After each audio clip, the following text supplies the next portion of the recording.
Donnie America here, and we're going to talk today about the war in Afghanistan and all the fuck shit that comes with it.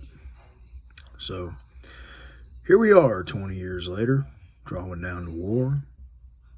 Troops are leaving the country at a high rate, and the Taliban's taking territory at a high rate. They're going to go in there and they're going to slaughter every man, woman, and child that had anything to do with the United States. And our government is just going to sit back and allow it to happen. You have these people who for the last 20 years have put their neck on the line for the United States. And there's a lot more than just their neck that was on the line. Their whole family's neck was on the line. We had no problem with that. But now there's a problem bringing them to our country, to safety. Man, these motherfuckers up there in Washington, D.C., they don't got the first problem with letting these people come walk across our southern borders and say, hey, fuck it. Dreamers, y'all are welcome. But you can't get the people who helped us in a fucking war over here to the United States because the visas take too long to process? That just don't make no sense, Joe Biden and Kamala Harris and Ocasio-Cortez and Nancy Ice Cream Eating Pelosi. This is ridiculous.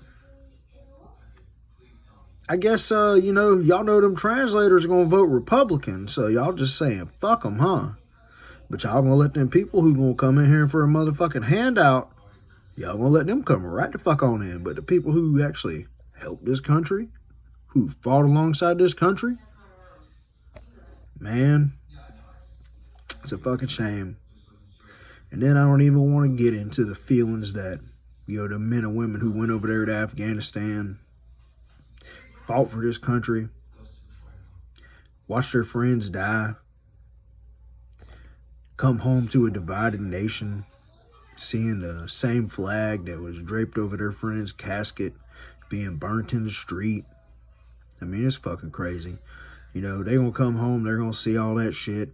They're seeing all the fucking waste y'all have made of Afghanistan by allowing these Taliban motherfuckers to take over what our young men and women have been fighting and dying for the last 20 years. It's a fucking shame. United States government ought to be ashamed of themselves, but at the end of the day, they ain't. Because there's some slimy motherfuckers. I hate seeing how they make these young men and women pawns in a game to advance their agenda. Boy, it's a fucking shame. That's all I can say. I hope the American people are paying attention, so that way come 2022,